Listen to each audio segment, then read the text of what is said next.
years? Yeah, probably ever. So last time there was a slate, Mark said we've had some unanimous votes in the past couple years, and that's true. The most I've been on 6 years, and so the last 2 years we've been 4-1, 5-0 more times than ever. But at the same time, we've had more meetings that have lasted an hour or less in the past 2 years. So I guess, looking back, some of the most divisive issues were, Mark and Ron and this guy named Skiba that was running around town and trying to get everything else zoned, and people going door to door with him and advocating his projects. And boy, there were some interesting times. There were some honesty and integrity provisions that were set forth. There were some, education budgetary constraints set forth. There was a lot of different things that were not necessarily productive. They were more self-policing amongst ourselves. So I guess as a fellow drunken sailor, no offense, Scott, I'd like to say that I have a lot of confidence in the folks that are here and the gentleman that's coming on board, and I think that the city's in a real good position. Most notably thanks to this man right here. Definitely a close election. I mean, but all it takes is 50% plus one. So I guess in that light, the people have spoken. Challenging times right now. If we're lucky at all, we'll be coming out of this recession towards the tail end of the new terms that were just put in place here, and there'll be a lot more zonings. There'll be 3, 4, 5-hour meetings. There'll be more public hearings. There'll be more variance requests. There'll be more development permit requests, and all that's very, very good for the city. So anyway, that's just my 2 cents on the election. Proud of everybody, and congrats to the winners. Thank you. Thank you. Mr. Sullivan. Thank you, Mayor. I actually looked very forward to this election.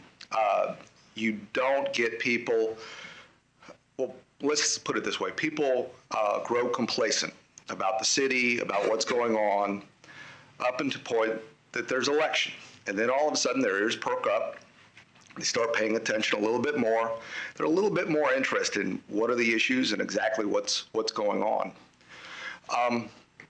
I guess this was my first time running for re-election, and I was very excited about it. I think I approached it naively a little bit, but in my heart, I was really looking forward to some good debate, maybe on literature as opposed to in public, but some good, we ought to do this, we ought to do that. Unfortunately, we were in violent agreement. Several of the folks running said, we should not spend $20 million on a city hall. We should not build a city hall to try to compete with Beaufort or Suwanee or any of the other cities. And we should not go bankrupt to try to accomplish these goals.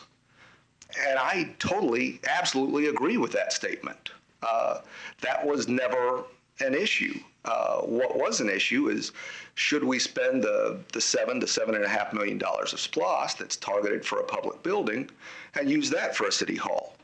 And if we needed to throw in a little bit of extra money from the city itself, did we have that in the bank, and did we have that in reserves? And the answer was yes.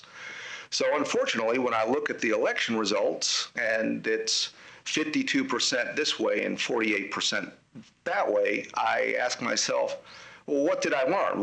What are people telling me? Well, the 48% that voted against me don't want a Taj Mahal, and the 52% that voted for me, I'm hoping, we're aware and we're saying, let's use the SPLOST and let's go ahead and keep Sugar Hill moving in the right direction.